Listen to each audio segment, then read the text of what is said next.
let me just set this up in 1 second.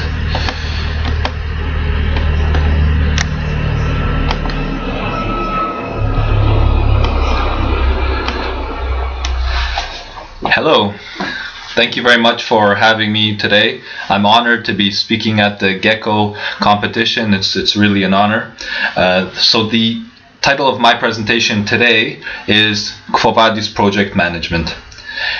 And before I get to my presentation and the bulk of it, I would like to, in fact, first pose a question to you.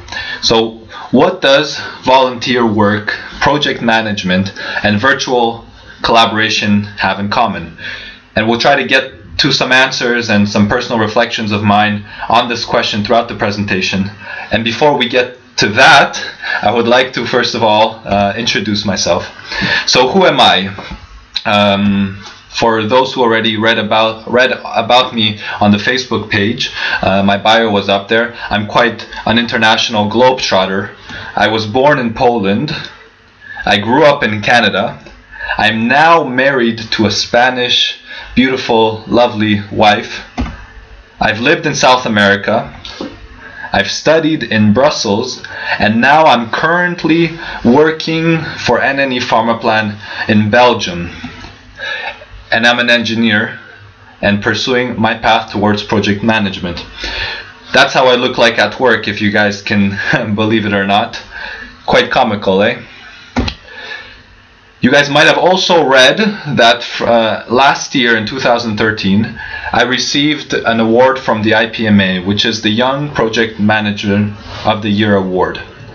And you guys may be thinking, who is this guy? What has he done? And what is his project? What is this award-winning project?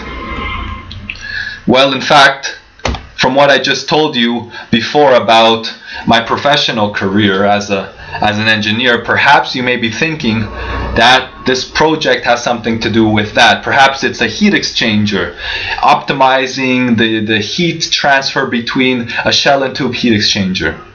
If you guys guessed that, maybe that could be my project.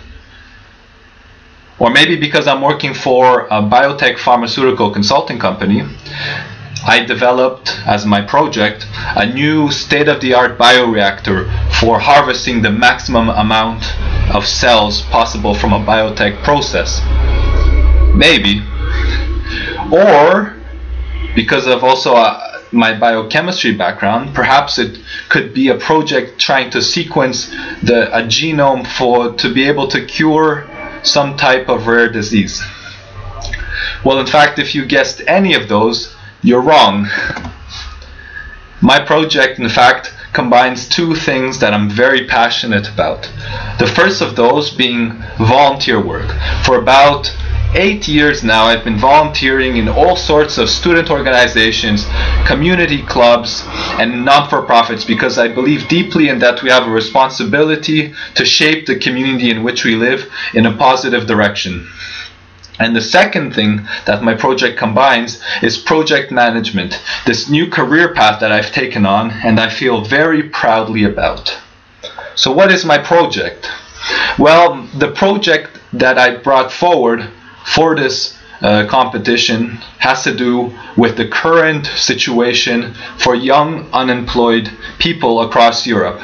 For those who don't know, there's about 5.7 million young people living in Europe that don't have a job. Unemployed young guys that are angry and are afraid. And like I told you before, I'm a very active volunteer and community organizer. And so when my organization, GeCCo, saw and understood this statistic, this situation that young people find themselves, we couldn't stand around and do nothing about it. In fact, we had to act. And so we decided to do a project. At that point, it was just an idea. We didn't have much funding, but we couldn't do nothing about it. The challenge was huge. 5.7 million young people living in unemployment across Europe. When you see that statistic, it seems like an unsurmountable challenge. And think of those young people currently in that situation who are really going through a hard time, and even sometimes doubting their own strength, doubting their own education that they just completed, and feeling that the whole world is on their shoulders, like this guy pushing the boulder uphill. So the project started in 2012 with really a simple idea: help these young people in the difficult times that they are facing. And this slide represents really what our project stood for and still stands for today. You have two hands, one to help yourself and the second to help others. That's exactly what we believe in. Helping the young people, looking in the rearview mirror to be able to see those young guys currently in a difficult situation and reach back to pull them forward. That was the whole goal and the motivation for this project. And how do we do it then? What were the keys to the project? Well, it was a project combining inspiration, so inspiring these young guys in difficult times, sharing with them practical advice and giving them real practical concrete feedback that they could use on their CVs, and also giving them coaching, mentorship, and feedback. So inspiration, practical advice, and mentorship.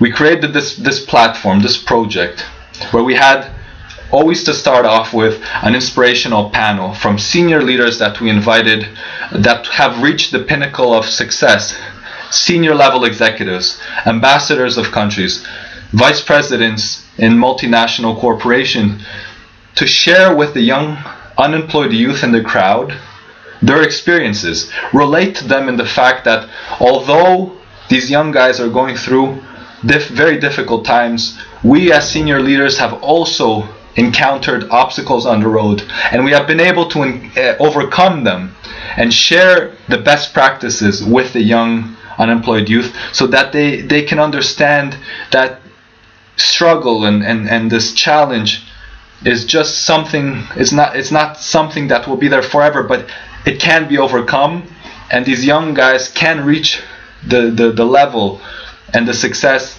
that the panelists have been able to achieve. So inspiring young people in these difficult times. The second element of the project was CV assessments. So in fact, this is quite a unique portion of the project, whereby we invited HR directors, hiring managers, senior level human resource specialists to come in as volunteers on a Saturday morning or during the evening on their free time, sit down with the unemployed youth participants and give them real concrete practical advice on their CV. This was very special because for any young person currently looking for a job, they're encountering one very strong difficulty. That is that they do not get the feedback that they need to be able to break this perpetual cycle of applying for a job and never getting any feedback, because the HR professional is usually interested in hiring talent. So those unfortunate applicants who aren't selected or shortlisted for the position usually get that default letter saying, "Thank you very much for applying, better luck next time," or "Unfortunately, you haven't made the shortlist. Thank you very much. We wish you the best in your career." But they never get a feedback on how they can improve, how they can get better in order to finally get that job. And they find themselves in this cycle, in this very nasty cycle. And so we invited those HR professionals to actually sit down with the participants and give them the feedback that they normally don't get. And understanding that there's no actual job on the line, it was just purely a one-to-one feedback session, the HR professionals could be frank, could be honest, and could really give the young people open feedback that they need so that they can go home, improve their CV, and actually stand a better chance for getting hired. Here you have a NATO senior level executive coming in on an evening to give free feedback to this young person. It's really something special when you see all of these volunteers, high level professionals coming in to dedicate their time to these young participants. It's really special. It makes us very emotional to understand and to see all of these guys really believing in this cause and supporting us all the way. At one point, for the third and the fourth edition of the project, in fact, we had 50 senior level HR participants giving feedback to roughly 200 to 300 people in one single day. So imagine a room full of 50 high-level managers, directors giving free feedback on a Saturday morning and afternoon. That's really amazing. Then, during the project, we also had workshops for the young participants. So here you can see that the guys are receiving a workshop on the CV, on how to improve their CV, and also on the interview process. So we had more HR directors, coaches, and personal trainers, personal development trainers come in and give the young people these types of workshop. In fact, this is Celine de Ruyter, who is a great friend of mine and also volunteered to give one of these workshops. And if you look at her stomach, in fact, she's close to delivery. I think she was about 8 months pregnant at the time. And she was so passionate about what we're doing that she came in and delivered this workshop. Gladly, she didn't deliver anything else, being so late, being at that point in her pregnancy. But it just comes to show the passion and really the value of what we were doing in terms of the project. And then the final stage, the final component of the project was micro-mentorship. We're giving micro-mentorship to the young unemployed participants via junior level professionals, junior level ambassadors that we called them, who came and who gave the right advice, insights, and best practices to the young unemployed participants. Because the junior level professional with 1 to 3 years of experience is where that young person without a job wants to be. And the junior level professional has all of the hot, fresh information on how to get that job, or what's relevant, or what internships exist, etc., to be able to share that with the unemployed youth. And so we created this platform of micro-mentorship also during the event. Currently, at this moment, to give you some stats for you to understand the project, we've helped about 1,000 participants. We've had over 20 workshop leaders and professional coaches come to support the project. We've been able to mobilize an army of 250 volunteers over the course of 2 years, if not more, 100 HR high-level professionals, 5 CEOs and executive leaders. We had a supportive message from the Prime Minister of Belgium, Mr. Elio Di Rupo, 2 ambassadors, one from the UK and the other from Canada, come and support the project through a speaking engagement, and also an MEP, so a member of European Parliament, who championed our project among his peers in the European Parliament and even hosted us on one day at the European Parliament for a leadership summit, which I will speak of a bit just shortly, in a bit of time. And so through this project, now that you know what it is, the IPMA, my IPMA Young Project Manager of the Year winning project, through this process of volunteering and project management, I made a discovery that I'd like to share with you. It's that volunteer work with project management skills and with project management methodology, because I've always been doing volunteer work, but only in these last couple of years when I've also started learning about the real project management methodologies, about project planning, about scheduling, about estimation, about using different templates to be able to plan and execute projects. I've realized that these projects, in fact, have become more and more successful, more and more impactful, and that's what any volunteer wants. And so when we realized that this project, the Your Future in Brussels project, was becoming really a model for combining good project management techniques and a cause that we really deeply cared about, which was tackling youth unemployment, we saw that it was something that was making a lot of impact, and that we really had to share it with more and more people. We saw that we really didn't have the ability to keep this for ourselves and be able to monopolize it. No, on the contrary, we wanted to share it, in fact, with as many people as possible. So that's what we thought about, and we really wanted to demonstrate the fact that sharing this project will also serve as an example and also make life easier for other young people wanting to tackle youth unemployment in their cities. Because we really live for something bigger than ourselves. We live for this cause to help our community, but also to do it effectively as possible, combining project management and project management principles to this initiative.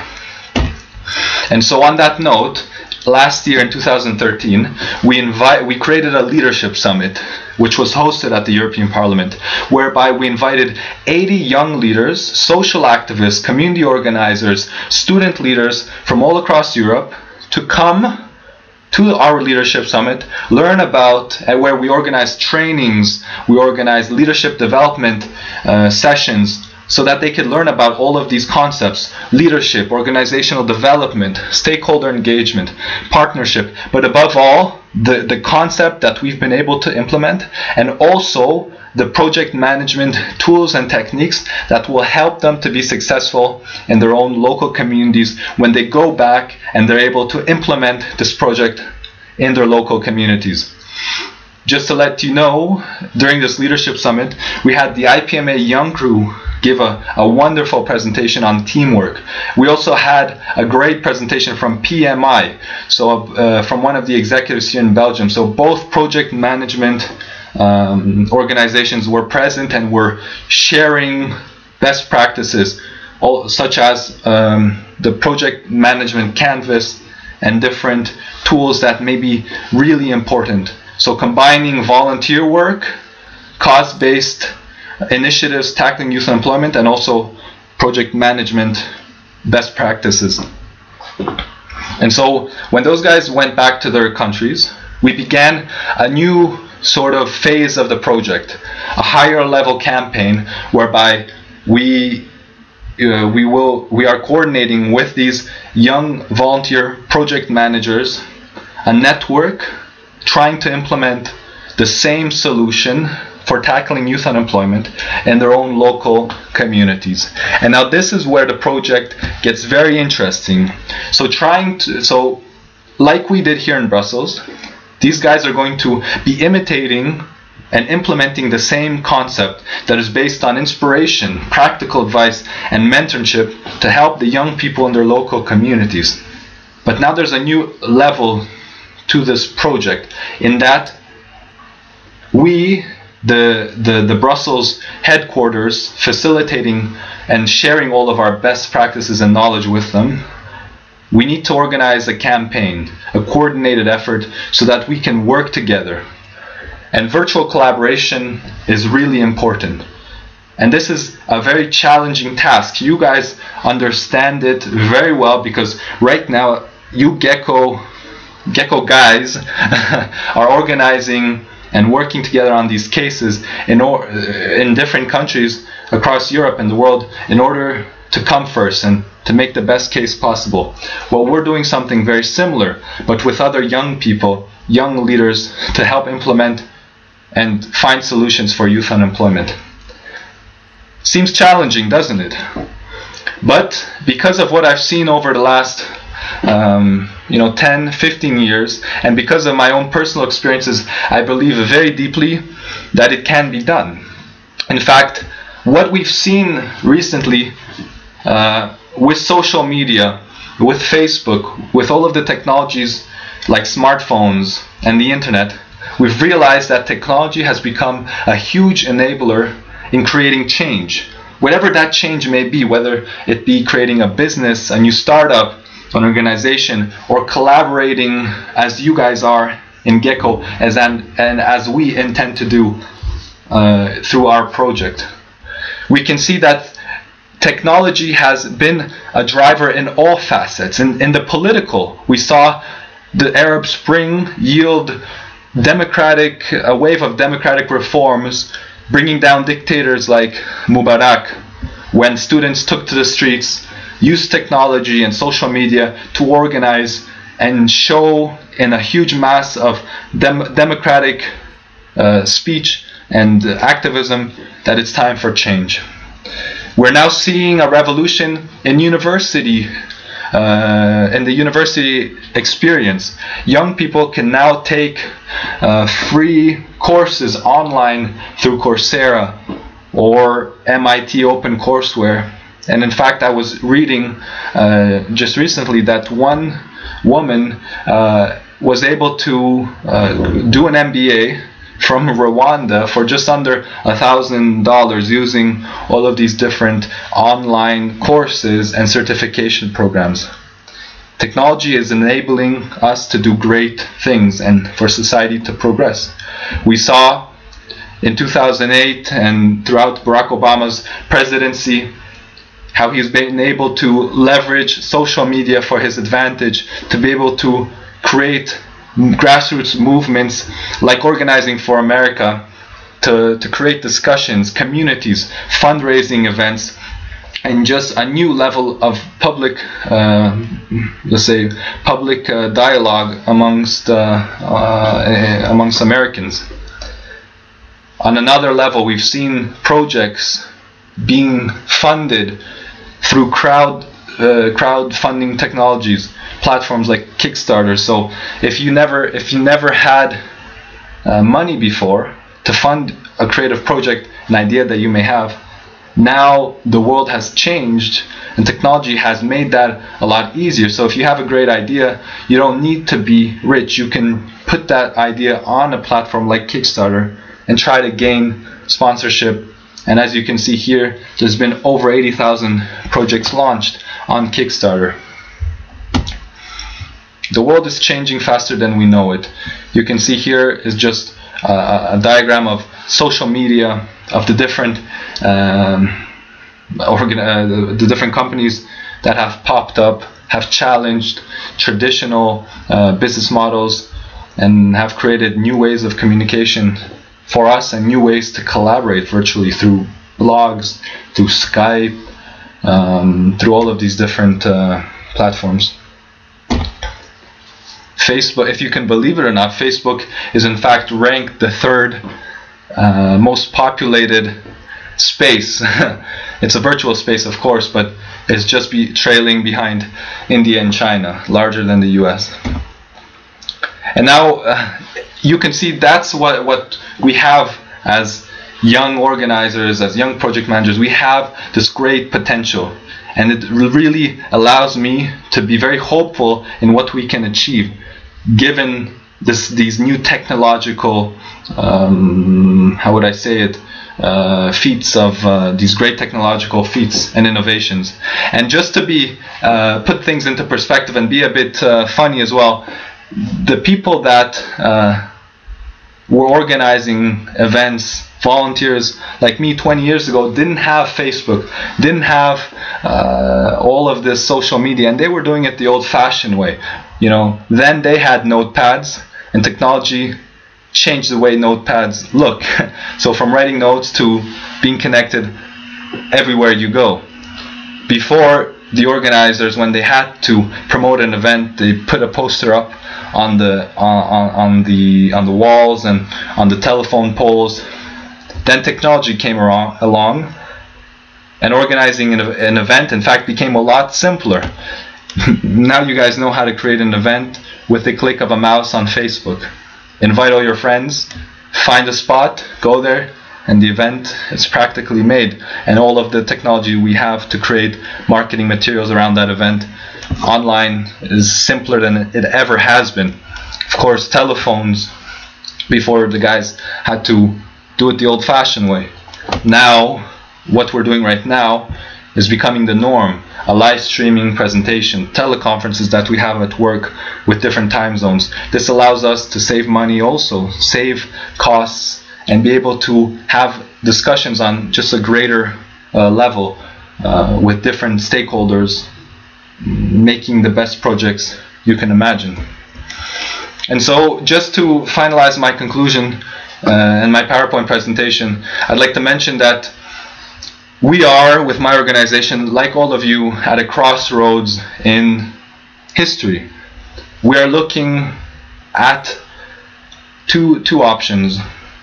Either we move forward and we take action and we continue using technology and harnessing it to make new ideas happen, to create more change than we could have ever done before. Because if we look back to what our parents had and the technologies that they were using, to us it seems obsolete. So for us it's easier than it has ever been, and probably for our kids and our great-grandkids it's going to be even easier for them. But we're living right now, so we need to move forward and really at that crossroads continue driving change, harnessing these new technologies, and like we're doing right now, collaborating virtually, because it's just so easy. From my personal experience, in fact, I've been able to create a conference that is now international, that used and leveraged these virtual collaboration tools, and we did it again with zero budget, because all of these tools are free. The majority of them are. Now we're driving this project to help make more impact and to try to tackle youth unemployment across Europe, roll this project out. And virtual collaboration is going to be another challenge for us, but because of what I mentioned before, because of the ease of doing it now, because of its ability to reduce our costs and to create ideas into reality, we're going to continue doing it. So my conclusion to all of you is we have it easy. If we look to our parents, we really are standing at a point of great potential. Believe in yourself, in that you can do anything. You can start your business. You have a project, you can fund it through Kickstarter. You can do an international competition like this without even the keynote speakers like myself leave their kitchen to be able to give a PowerPoint presentation. So together we can make big difference by collaborating virtually. We can not only do it at a local level, but we can do it globally. So now we can think global, act local, and even act even more globally because of the way technology has advanced. And so make a difference, and I'll leave you with that.